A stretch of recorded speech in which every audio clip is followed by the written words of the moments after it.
घर से बाहर किया, दिल्ली वाले घर से बेदखल करवाया। गंदा राजनीति है ये एक राजनीति लाभ लेने के लिए 2020 में ही हमने इस तरीके का आरोप देखा। आज अगर उनकी सोच ये है कि वो संपत्ति तक में हिस्सा चाहते हैं तो घर के बड़े वो हैं, उनका फैसला है, वो मेरी सरांखों पर। अक्सर कहा जाता है कि एक हाथ से ताली नहीं बजती है, एक हाथ से कितनों कर दो तालियां नहीं बजती, हमेशा ताली बजाने के लिए दोनों हाथ की ज़रूरत पड़ती है। और ये तमाम झगड़े एक तरफा रिप्रेजेंट किया जा रहा है। इसके पीछे कहीं ना कहीं यह कारण हो निकल करके आ रही है कि इसके पीछे असली कारण क्या है, या एक पारिवारिक लड़ाई है या एक राजनीतिक लड़ाई है। इस राजनीति तो फिर बहुत सी ऐसी बातें हैं जो खुलेंगी, जिस बात का मुझे अभी से ही दुख है। थाने में जाकर एक महिला के ऊपर केस करते हैं, तो आप बताइए राजनीतिक लाभ कौन लेना चाह रहा है? राजनीतिक और पारिवारिक लड़ाई में खेल कौन रहा है और बाजी कौन मार रहा है, इसको लेकर करके दरभंगा के मंच पर अपने जो कार्यक्रम कर रहे हैं, खास कर करके पशुपति पारस के बेटे प्रिंस, उन्होंने दरभंगा के मंच पर यह ऐलान कर दिया है कि चिराग पासवान एक केंद्रीय मंत्री बन गए हैं तो वह घर के बिग बॉस नहीं है। क्या पता जो घर तोड़ने वाले हैं इनको क्या पता, ये जो सोच रहे हैं इस साल के चुनाव में ये चीज का फायदा उठा लेंगे, जनता इसको खास बात देगी। और आप वो घर के परिवार को इतना समझ नहीं रखते हैं, क्योंकि समझ रखने के लिए उन्हें घर परिवार के साथ रहना पड़ता है। और पिछले 40-50 सालों तक शहर में वो रह रहे हैं। गांव की क्या स्थितियां होती है, गांव की क्या परिस्थितियां होती है, गांव की क्या ज़रूरतें होती है, शायद इससे वह छूते हैं। छोटी सी चीज़ों को बड़ा बना दे रहे हैं और बड़ी सी चीज़ों को छोटा, यह पता नहीं चल पाता है, क्योंकि वह रहे नहीं है, इसलिए शायद नहीं समझ रहे हैं। और जो बड़े हैं इनको समझना चाहिए ये बिग बॉस नहीं है, और इसी को लेकर के यह एक गंदी राजनीति कर रहे हैं।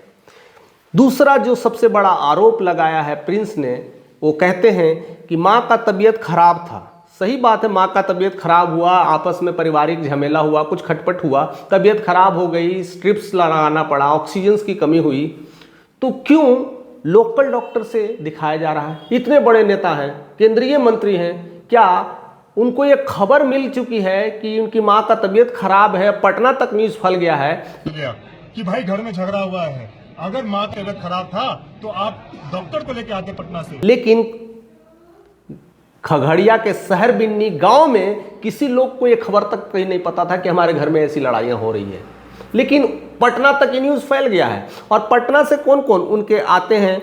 सारे रिश्तेदार आ जाते हैं।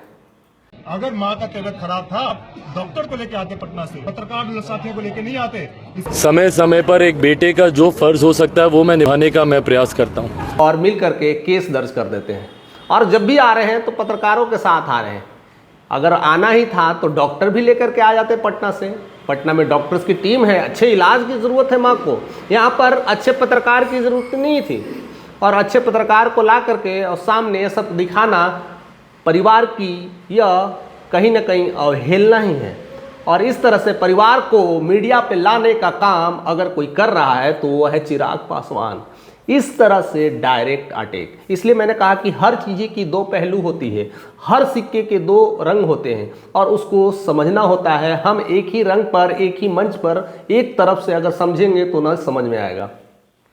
तो जिस तरह से वह कटाक्ष कहते हैं और कहते हैं कि यह एक लड़ाई पॉलिटिकल लड़ाई बन चुकी है, ये घर की लड़ाई घर में ही रहने देते, कुछ ऐसी अनहोनी है तो उन्हें डायरेक्ट आना चाहिए था, मिलना चाहिए था, आसपास के लोगों से बात करना चाहिए था, गांव वाले से पूछना चाहिए था। भाई हमारे अंगने में तुम्हारा क्या काम? ये जब घर का मामला है, इनके पार्टी के लोग आकर, यहाँ पर कोई भी गाँव वाला अगर कह दे कि हम में गलती है, आप जाइए गाँव, कहते हैं पत्रकार साथियों से कहते हैं आप गांव जाइए, एक एक गांव के लोगों से आप लीजिए। घर में झगड़ा हुआ पड़ोसी को पता नहीं है, लेकिन पटना के लोगों को पता चल गया कि...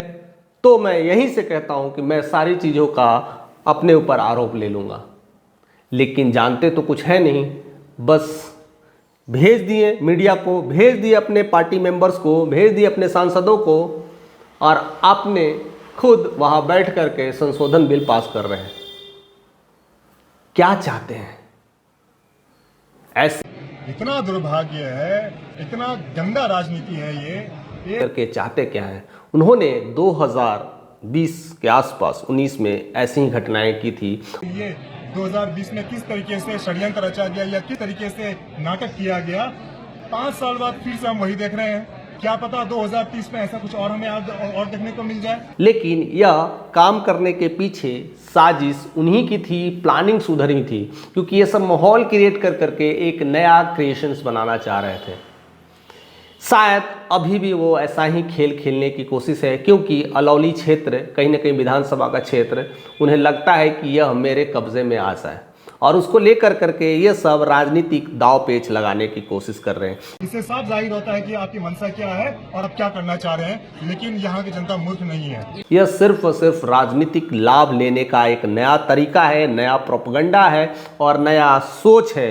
नहीं तो अध्यक्ष, जिला अध्यक्ष, सांसद प्रिंस की कहते हैं, प्रिंस की माँ पर केस करते हैं।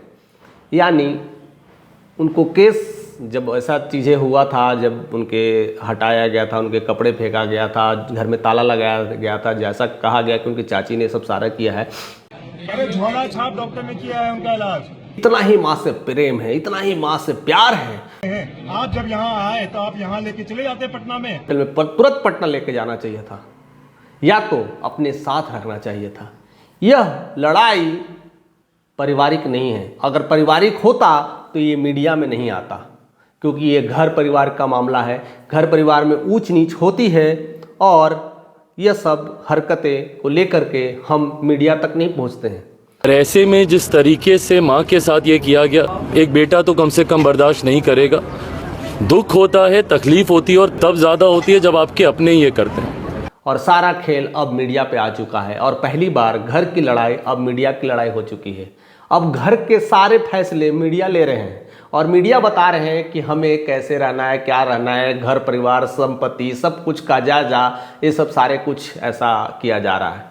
यह कहीं ना कहीं एक सोची समझी गंदी राजनीति का खेल है, और इस खेल के कहीं ना कहीं गुरु चिराग पासवान है, ऐसा प्रिंस का दावा है। फिलहाल बहुत कुछ हो सकता है। सच्चाई किधर है, किस पलड़े पे जा रही है, अभी भी कहना मुश्किल होता हुआ दिखाई पड़ रहा है, क्योंकि एक घर परिवार का मामला है, और दूसरा ज़मीनी जायदाद का मामला है, और तीसरा अलौली सीट का मामला है। यानी एक साथ 3 मामला आ रहे हैं, और इसमें एक ऐसा खेल चल रहा है। ये तीनों जाकर हमारी माता पे केस करते हैं। परिवार से मुझे अलग करने का फैसला उनका था, घर से मुझे निकालने का फैसला उनका था, मेरे मुंह पे घर के दरवाजे को बंद करके घंटों तक मुझे सड़क पे खड़े करके रखने का फैसला उनका था। और इस खेल का खिलाड़ी कौन है, यह अभी तक पता नहीं चल रहा है, और सारा कुछ ये सब खेल खेला जा रहा है तो इलेक्शंस के समय ही। इससे पहले भी जो खेल खेला गया था, उस समय भी लोकसभा का इलेक्शंस था, और आज भी ये खेल खेला जा रहा है इस समय बिहार विधानसभा का इलेक्शन से। यह सारा खेल इलेक्शंस में ही क्यों निकल के आते हैं, और सारा खेल सब कुछ पत्रकारों के साथ और मीडिया के साथ क्यों खेला जा रहा है? क्या है इसके पीछे साजिश, क्या है इसके पीछे सोच, कौन है असली कातिल, कौन है असली जासूस, कौन क्या कर रहा है, सब कुछ बहुत जल्द खुलासा हो जाएगा, और सब कुछ धरातल पटल पर क्लियर हो जाएगा कि ज़मीन कितनी है, ज़ात कितनी है, और कितने भाइयों को कौन कौन ज़मीन मिली, किसका अब उत्तराधिकारी कौन बनने वाला है, और उस अलौली क्षेत्र पर जिस बिहार विधानसभा में सीट के लेकर के लड़ाई हो रही है, उस पर कौन खड़ा होता है। ये सब कुछ खबरों के साथ आप बने रहिए, कि बहुत कुछ अभी विश्लेषण बाकी है जो हम नेक्स्ट वीडियोज़ में आप तक पहुंचाने की कोशिश करेंगे। और आपकी अपनी जो भी समझ है, राय है, अपनी कमेंट के माध्यम से ज़रूर दीजिएगा। चैनल पर नए हैं तो सब्सक्राइब करके जाइएगा।